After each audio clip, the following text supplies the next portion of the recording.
Have you had the situation where you had a BR2 Pro 5G further away than you liked in terms of cable length? Yeah, we've had quite a few. The most recent one we had was in a rural deployment at a vineyard, where we had close to 50 meters from the server room to the roof, and we had to do something new, and in came the Antenna Max Duo.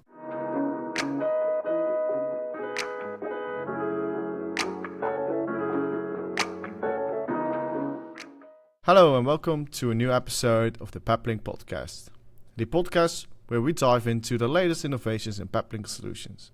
I'm your host Joey, and today we've got something very exciting lined up. Peplink will or has just launched a new high-performance antenna, the Antenna Max Duo. And we've got someone who's been hands-on with the device from day one. Joining us is Captain Nik, a maritime technology solution expert and longtime Peplink user, and foremost a good friend of the show. Nik, welcome. Hey Joey, thank you. It's great to be back. I've actually been really looking forward to this conversation with yourself. The Antenna Max Duo is an absolute beast in all way possible. You know, it's been a product we've been helping the team develop and test from the very first specimen. Cool. I'm excited. All right, let's dive right in it. For many listening, and they probably have not heard of this new product yet, what is exactly the Antenna Max Duo, and how does it stand out from previous Peplink antennas? So it's sort of developing on the evolvement of the first Antenna Max, which was a development on the existing Puma 42 chip, which was an excellent antenna for local deployments, vehicle deployments, even marine deployments. But the challenge was that you obviously had to mount the antenna outside and run a 2-meter pigtail inside, and then mount the antenna. So then came the Antenna Max, which allowed us to put everything into one box and power that system with one patch cable, or even just with a power cable, 12 or 24 volts. So that allowed us to install a fully enclosed system similar to the HD domes, but in a more cost-effective solution, a bit more versatile, a bit different, a bit more rugged, a bit more flexible as well, because the Antenna Max allowed us to put a BR1 Mini, PR1 Mini 5G, even a train set could fit inside, right? So it gave us a very, very flexible way of deploying antennas and routers. Now, the Antenna Max Duo built upon that experience and that requirement from a lot of users that we see both on the vehicle, the mobile deployment, and on the water with vessels. But basically maxes it out and having in the name two. So having two 5G modem capabilities, or even if you wanted to, you could have full 5G modems inside. Sorry, full 4G modems inside. Yeah. So that's developed on top of the 82G, which again was just released in the Black Edition just the other week as well, which is pretty cool. So yeah, definitely development that we saw was extremely useful, and considering the competition out in the market from some of the other manufacturers, it's a lot more sleek considering the form factor and the capabilities, and the deployment methods again is very similar. So places where we normally wouldn't be able to put a traditional HD1 or HD Dome Pro Duo, or even in a location where we might want to have again two 5G modems or four 4G modems. It just allows again more flexibility in the environment. Yeah. I also see that with the flexibility terms 100% is that you also can go for a 4G modem now, and if you want to upgrade to the 5G later, you can do that as well. If the needs are not there to have that lower latency with the 5G modems, or the higher throughput with the 5G modems, you can do it with a 4G LTE modem as well. But later down the line, you can upgrade to a 5G as well without needing to do all the cable runs and all that kind of stuff. So yeah, that's pretty cool. That's right. Yeah, and you could even take it in stages as well. So if you started deploying it with a single BR1 Pro, you could then put a second BR1 Pro in afterwards if you needed that more capability, right? Yeah, because this will support the BR2 Pro 5G and the BR1 Pro 5G as well in a dual option, right? Believe so, yeah, yeah. So we've tested it with the BR1, the BR2 Pro, and two BR1 Pro 5Gs as well, to great success, and it's yeah. I think some people might even want to chuck, the Pro E's inside, the Pro E 5Gs, instead of putting two BR1 Pros in case they wanted to have, edge capabilities like Docker and stuff like that, which the BR1 does not have. Then the Pro E would fill in that gap, right? That Transit Pro E, you mean? Yes. Okay. Well, we have to double check because I think that's a bit bigger than the BR2 and like in terms of height, right? It fits. It fits? Oh, cool. All right. Just a bit. It's just a transit, but with a little bit more on the top, and there is just about space for it. Obviously, the question comes about cooling capabilities, which was one of my first sort of concerns with the Antenna Max as well, is cooling capabilities. And considering what some of the competition is doing, it's you could obviously over-engineer it and you can under-engineer it. And I think the product, so far we have not seen any issues. We've had quite a few BR1 Pros in the Antenna Max out in the Pacific, sitting in quite a bit of a stressful environment, very hot, very humid, direct sunlight. And we actually have one that's completely painted black as well. And so far have not had any issues, but time will tell, of course. Yeah. Well, the good thing about that platform, the BR1 and the BR2 are built on, it's pretty cool. It doesn't get that much heat compared to, for example, an MBX. An MBX gets way hotter. It's also much more powerful, but apart from that, it's like the BR1s and the BR2s are staying really, really cool. I think Peplink did a really good job on that. So I think that's why it's also super cool to see now these antennas. Like we previously had the Antenna Max, but now with this Antenna Max Duo, it's even getting better and better. And also, I've seen the data sheet, and I think that with the statistics on it as well, like the peak gain of the frequencies is 8.1 dBi on that 3.4 to 4.4 gigahertz range. 8.1. That's a lot for a relatively small antenna. Mm-hmm. Yeah, no, it's great. I mean, it came to fruition when we did our testing early in the year with one of the first prototypes, where it was the last antenna to basically hold signal before we ran close to 50 nautical miles off the coast. Wow. That was from the tower, not from the coast. It was like 36 nautical miles from the coast, but about 50 odd nautical miles from the actual tower. It was sitting at a high elevation, but still it was an impressive feat, and it was a couple miles more than some other models that we tested at the same time. Yeah. Mm-hmm. Yeah. Yeah, well, I think comparing to normal antenna, maritime antenna, that is pretty close as well. And also there are 8 antenna elements in it. It's crazy. Yeah, I don't think it's going to replace, some of the bigger, like the 40Gs and the 20Gs. Then there's obviously a use case for this one, but for certain types of deployment that could use, that smaller form factor, bit more sleek design, that's the perfect for it, and I think that's what is going to make it stand apart is actually the design and the feature set. Yeah. So, like you said, you've actually tested this in a maritime environment. So, walk us a bit more deeper into what kind of setup and what kind of performance. Like you said, you have like 50 nautical miles out at sea. How did that perform in terms of like throughput? Do you have any numbers that you can share, or? I can share some numbers. We do have a report that's still sort of being being written up. I can try to dig out some of the test results. I can't publish too much because it still needs to be approved by people for me to disclose some of this stuff. So we tested it off the coast of a place called Kerikeri, which is the northern part of New Zealand, which is a very, very popular spot for people who come for game fishing, so like big sailfish.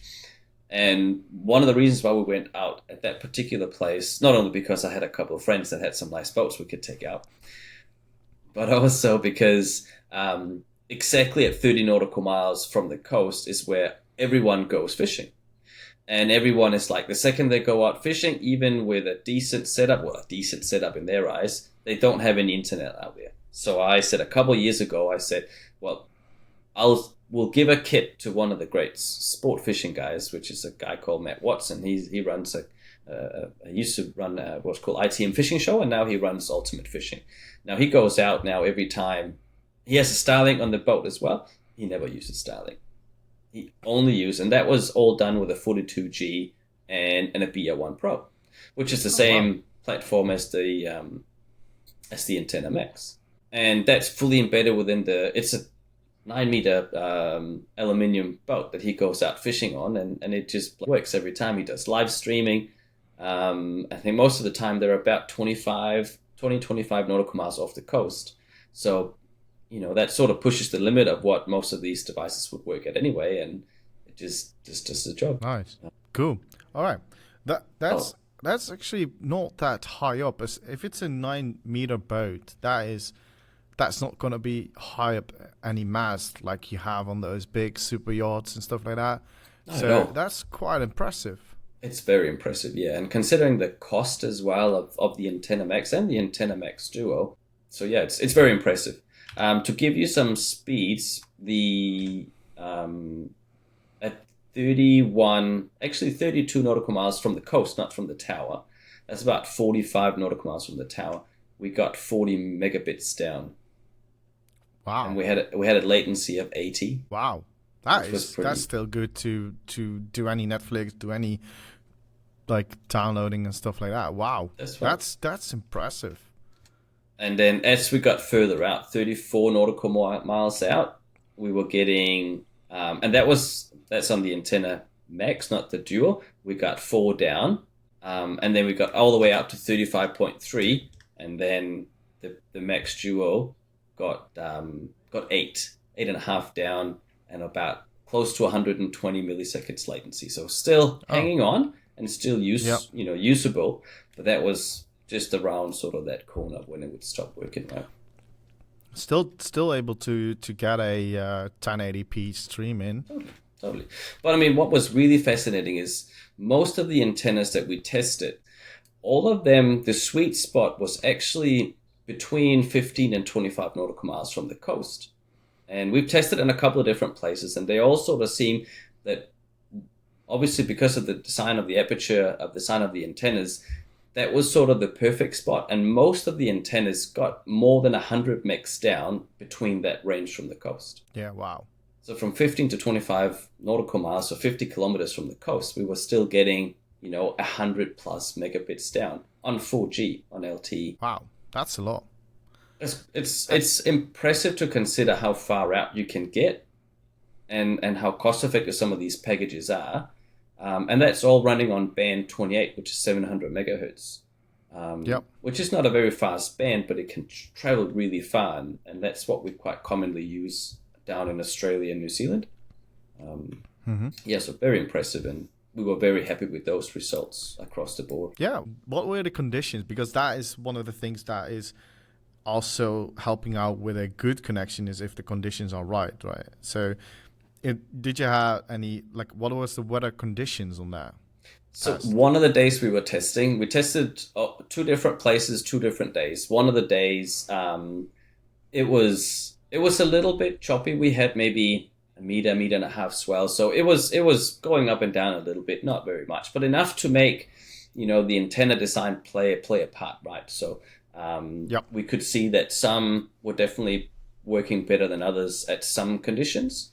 The last test we did up further north in New Zealand, we had pretty much a glass day. It was very little swell. It was perfect. It was one of those days where, yeah, it was a great day out, but it didn't really test the antenna design that much because it was just flat on. So yeah, That's good. That's good. Yes. Well, that's interesting. Also, good to know what the values were. A lot. Thanks for sharing that. of course. So during the installation, like we think that this is going to be a really good, fast deployment type of solution, but also simple to install, like the domes are. And I think honestly, the domes might be a little bit easier to install because it's just mostly plug and play.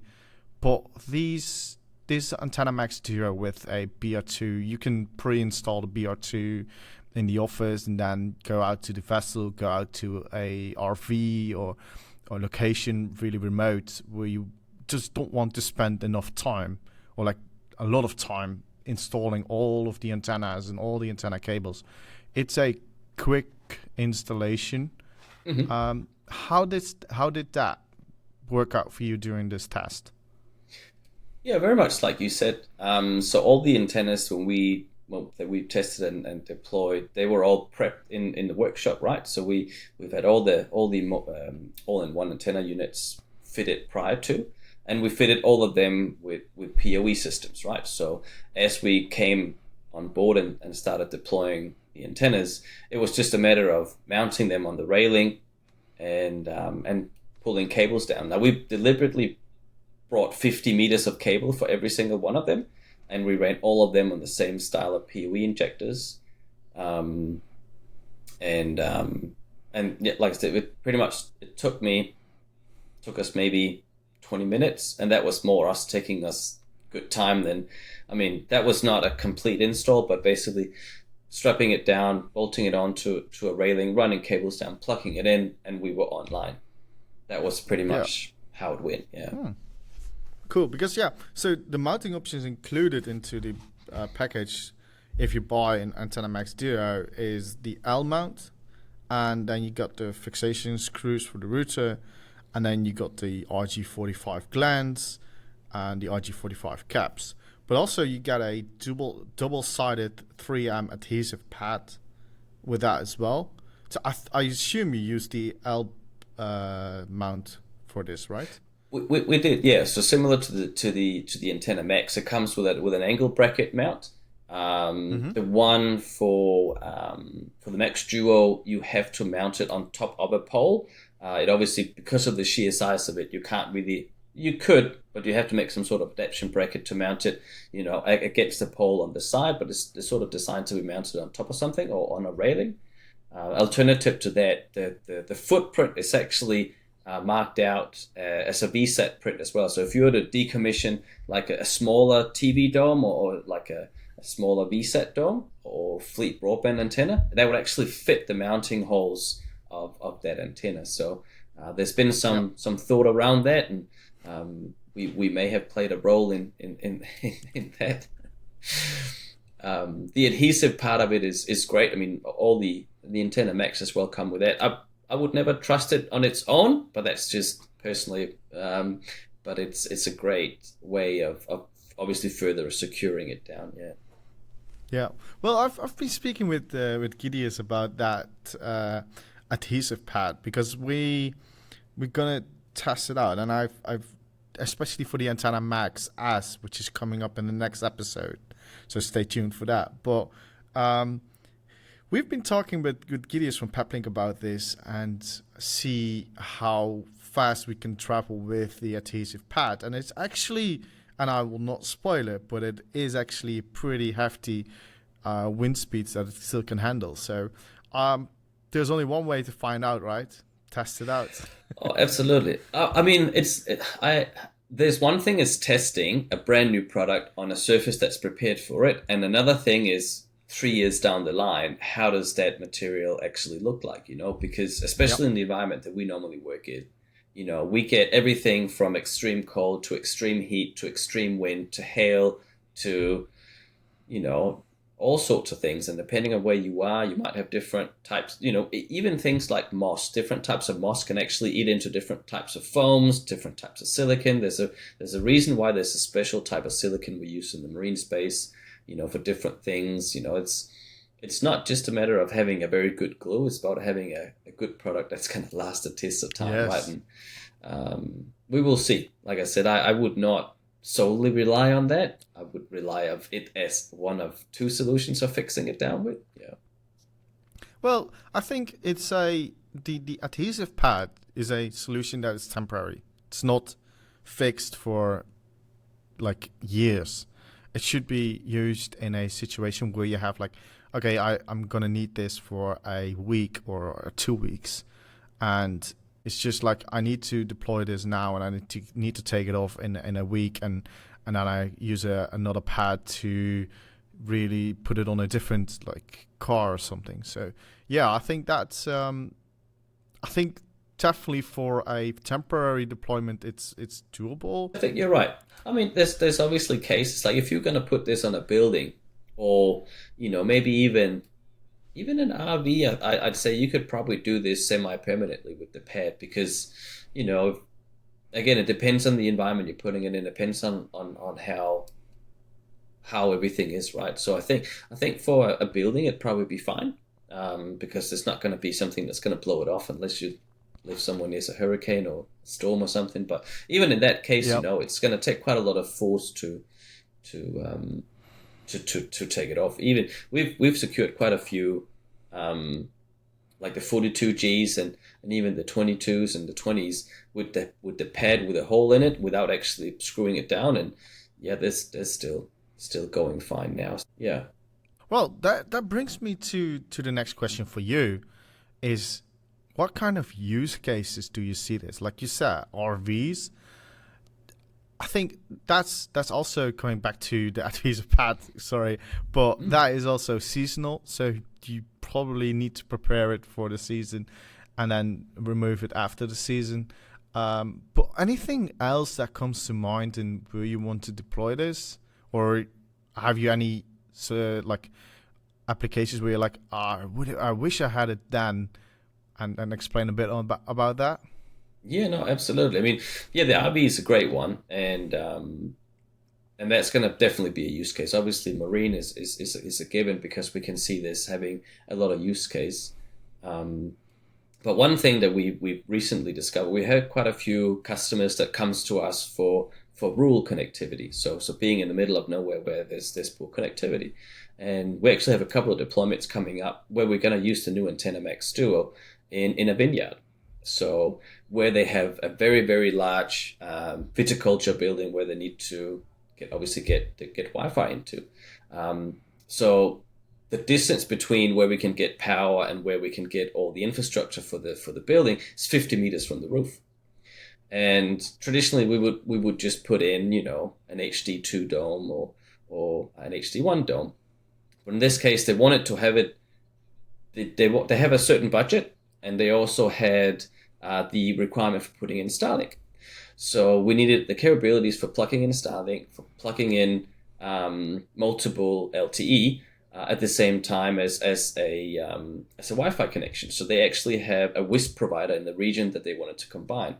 So an HD2 would be able to take the two SIM cards, take the two SIM connections in, and potentially a WAN connection. But then how do you manage, the second WAN connection? And so then we sort of fell on, we need to do something different. And with a BR2 Pro inside the Antenna Max, we'd be able to have one WAN connection with the WISP provider and one WAN connection with Starlink. And then the two cellulars are actually going to be the primary internet. And then what we're going to do is we're going to bond all four connections into one and use SpeedFusion to have a nice, reliable, steady, consistent internet to the site. Yeah, that's cool. That's nice.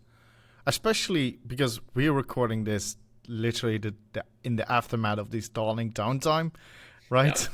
Yeah. It's been a very, very busy day.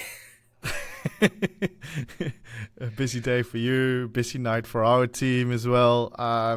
Loads of questions happening. But yeah, no, it's it's important to have a multi-WAN solution, and I think that the Antenna Max Duo really can get you a quick deployment for like temporary, or if there's downtime in a solution that doesn't have 5G, and then you suddenly need 5G solution, or you want to add something to a existing solution. So you add a Peplink Antenna Max Duo with a dual 5G BR2 Pro 5G. So yeah, those things come to mind. Like I said, rural offices, that's super cool as well, because you can just place it wherever you feel that is the best place for it, and then you just run a cable, UTP cable, just down into the core router or switch, or just it's so versatile, and I think that's really, really good. That's right. That's right. I mean, we've had some clients as well that's reached out to us now and wanted to do this in construction sites as well. So using these ones on top of, just container offices where they want to deploy it. And because they can just be powered by anything, we could have it being powered by a generator, by, again, PoE could be 12 volt, could be 24 volts, could be 48 volts. So the range of powering this device that could actually power, quite a large amount of devices. You could have hundreds of devices connected to a system like this, and you could even have this powered by a PoE switch with multiple downline access points, right? So there's a lot of versatility in this sort of style deployment. And again, BR2 Pro inside the Antenna Max, you got Docker interface, you got the ability to put more things inside a box that, again, an HT2 Dome Pro couldn't do, or an HT1 Dome couldn't do either. So you get a lot more versatility, a lot more flexibility in a bigger box, but also a more cost-effective solution, and just more versatility. I mean, who doesn't like more capabilities in a cheaper package? Yes, true. And also just swapping them around. If you go into a BR1 Pro 5G, only one BR1 Pro 5G for the meantime, you can add another BR1 Pro 5G for your secondary 5G modem later down the line if you need it. So you have that scalability. That's right. That's right. Good. And when there's a new chipset coming out as well, we've seen multiple iterations of the BR1 and the BR2 Pro, right, going from GD and so on. It means you can then suddenly take advantage of that new chipset that you've been waiting for. Yep, definitely. So, final thoughts. If somebody is already using a BR2 Pro 5G or is using a single 5G with the Antenna Max, with a BR1 Pro 5G, for example, and wants to upgrade to a dual 5G, should they consider upgrading to the Antenna Max Duo?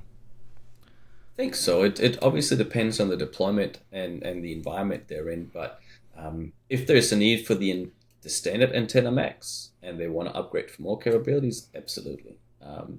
It requires a bit larger of a footprint, but again, it also allows you to do a lot more. And I think one thing we're missing to talk about as well with this new product is obviously the launch of the new PoE splitter, so the Max PoE splitter as well, which is going to be a product that's going to be able to take the power out from the PoE coming up to the box and power not only one, but two BR1 Pros at the same time.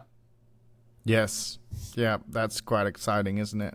It is, yeah. I'm very much looking forward to that product hitting the market, because that's something that we've had to be creative of so far, with different products, but now Peplink's actually coming out with their own product. That means that it's easier for our clients all over the world to actually get a product that we know is going to work every time. Yeah, and also the surge protection on the Splitter Max is also super important, because how many times did you have a router that by a third-party switch got burned because of a power surge on the PoE?